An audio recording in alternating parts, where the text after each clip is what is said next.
Time once again for Whatcha Readin', where I answer the simple question, hey Chuck, what are you reading? What books are you taking a look at today? I got a couple for you. I hope you'll be interested in.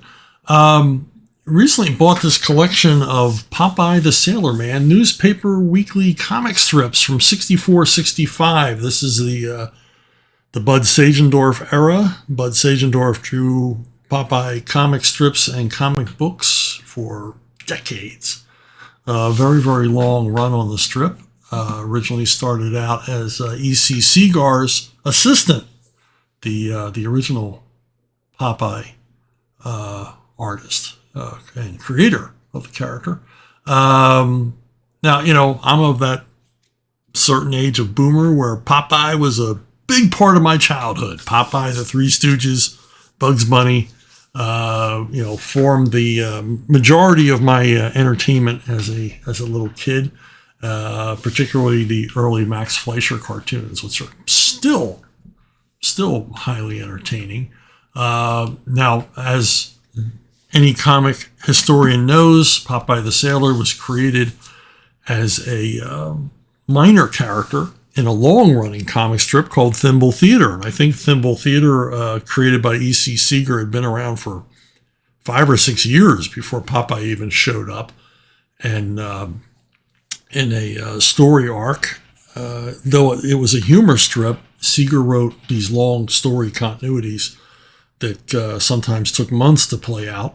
And Popeye appeared in one of these as a feature character, and at the end of it, died. Popeye was killed, and readers were so upset about this, and the character was so popular that they demanded his return. And so Popeye was resurrected and returned to the strip, and eventually just simply took it over.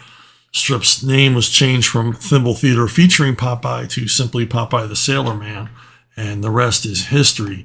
Bud Sagendorf, as I mentioned before, was E.C. Segar's assistant and took over the strip when Segar died after a long illness at the age of 43.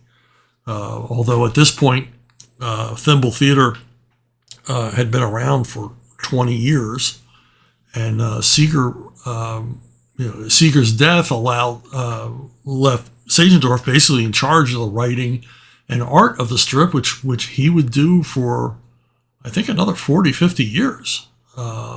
Sagendorf had a very, very long run on the newspaper strip, both dailies and Sundays, and did an excellent job. I mean, it was a shadow of what it was under Segar.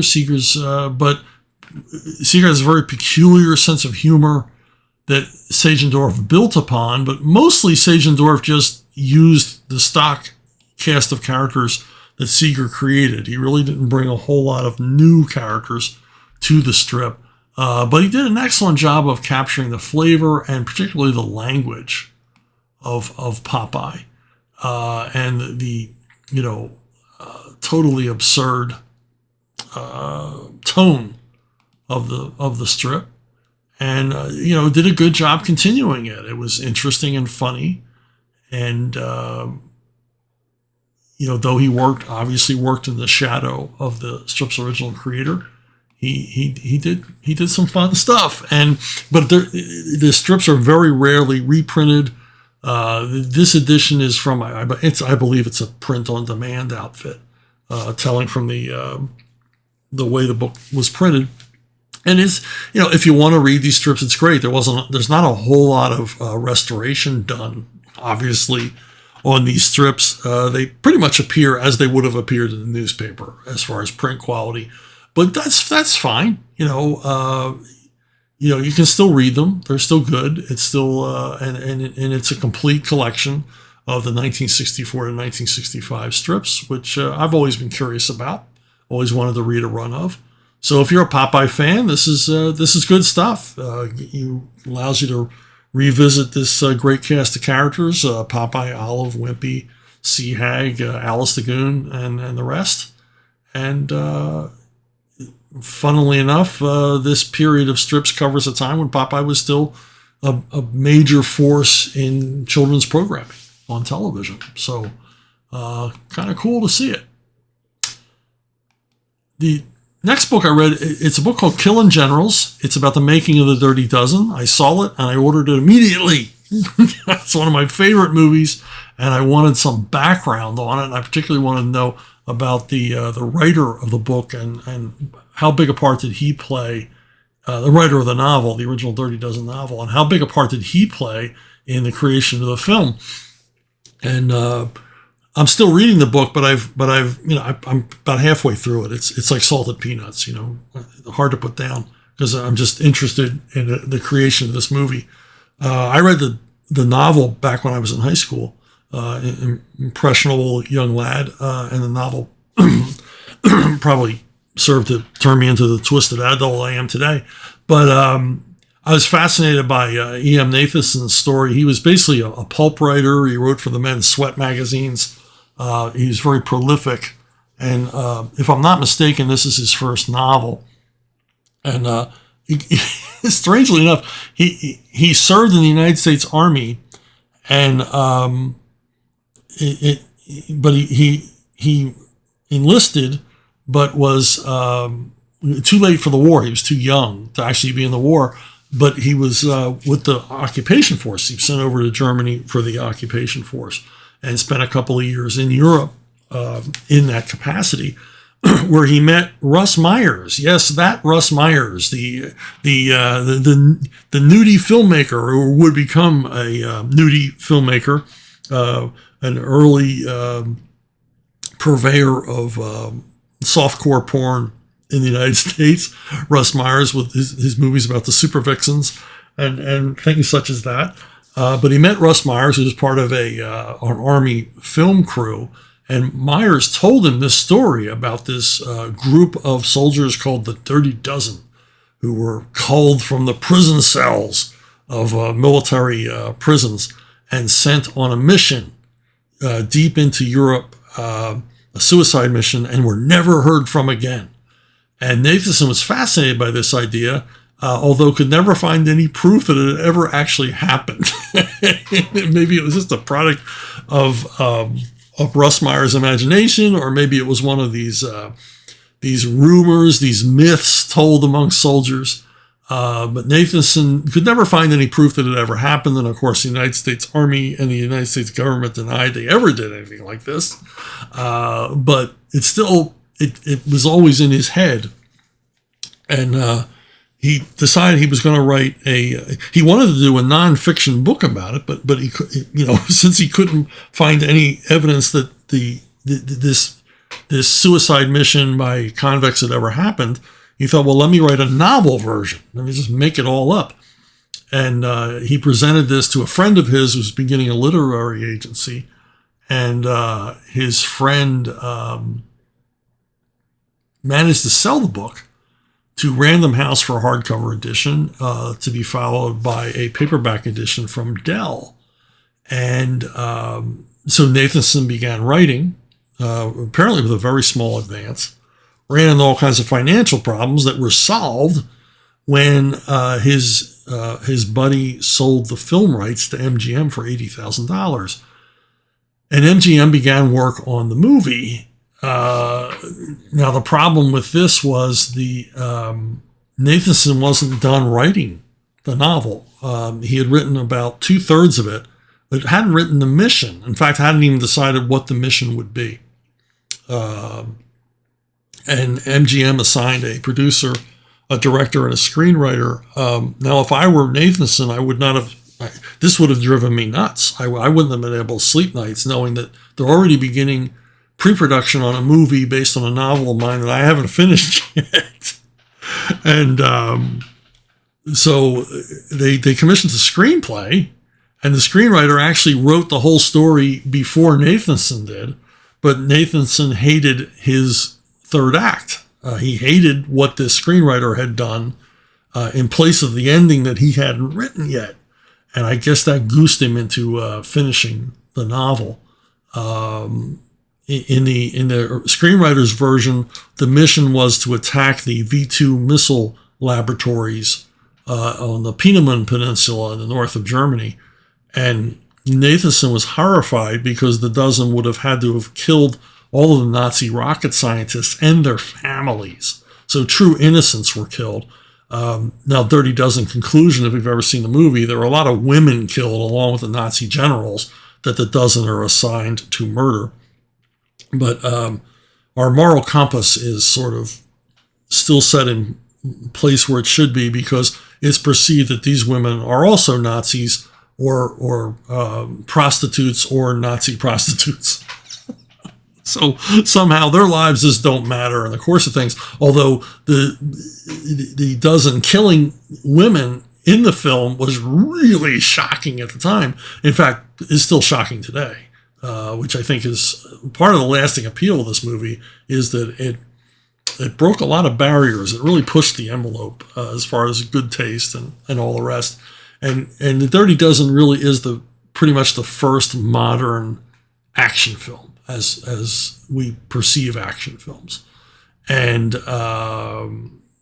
kind of created the mold for the kind of mission movie that we see today, the mission story. Now, the book reveals a lot of things about casting. I'm always fascinated by casting choices that didn't go well.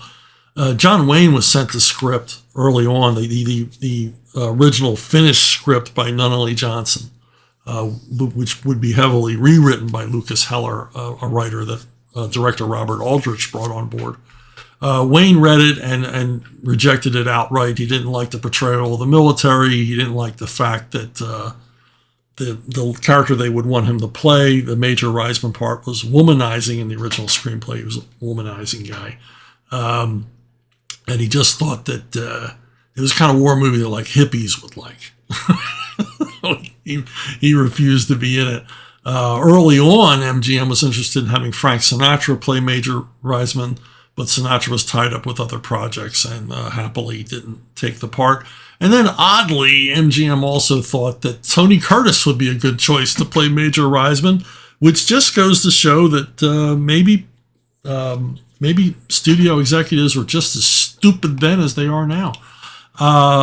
Another cool casting story was that Jack Palance originally accepted the role of Maggot, the role that would eventually be played by Telly Savalas. He liked the idea of being in this story until he read the screenplay. And in the screenplay, of course, Maggot is a unreconstructed bigot who seems to hate every minority and is very vocal about it. And Palance, famous for playing really scuzzy villains and really bad guys, he balked at playing a racist, oddly. And he says, I can't play a role like that, where I'm looking down my nose at other, another race or ethnicity or religious belief. He's like, I won't play a character like that. And very vocal about it, very angry about it, and rejected the role, which it made me cast my mind back. He never did play a character like that. His characters were mean and awful and murderous and nasty, but apparently loved their fellow man.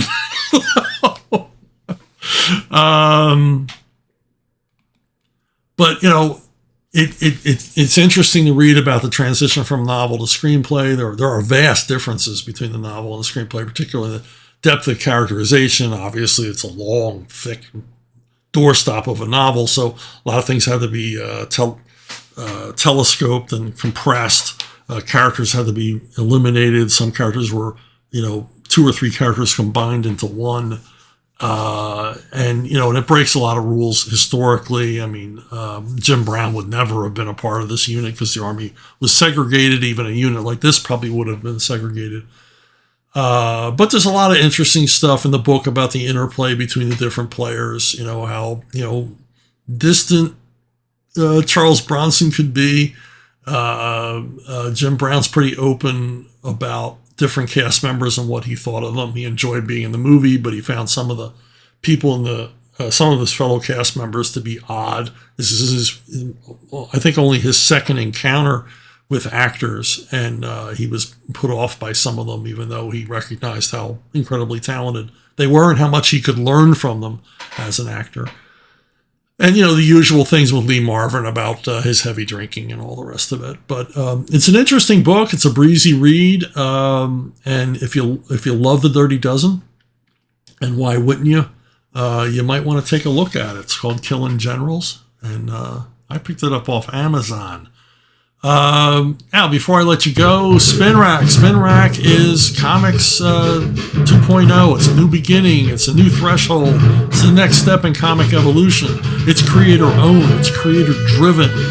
Spin Rack is going to be games, merchandise, tchotchkes, digital collectibles, all based upon material created by Graham Nolan and myself, either by Graham and I together or Graham and I separately. It's all IP in a shared universe, and I describe it as a multimedia company. And we've got some extraordinarily talented people backing us up here, and we're getting ready to launch, we're getting ready to roll out, and it will be big, and you're not going to be able to escape it. Spin Rack, it's coming. Go to spinrack.io and sign up so you can be first in line and join the Spin Rack community. It's going to be a vital community.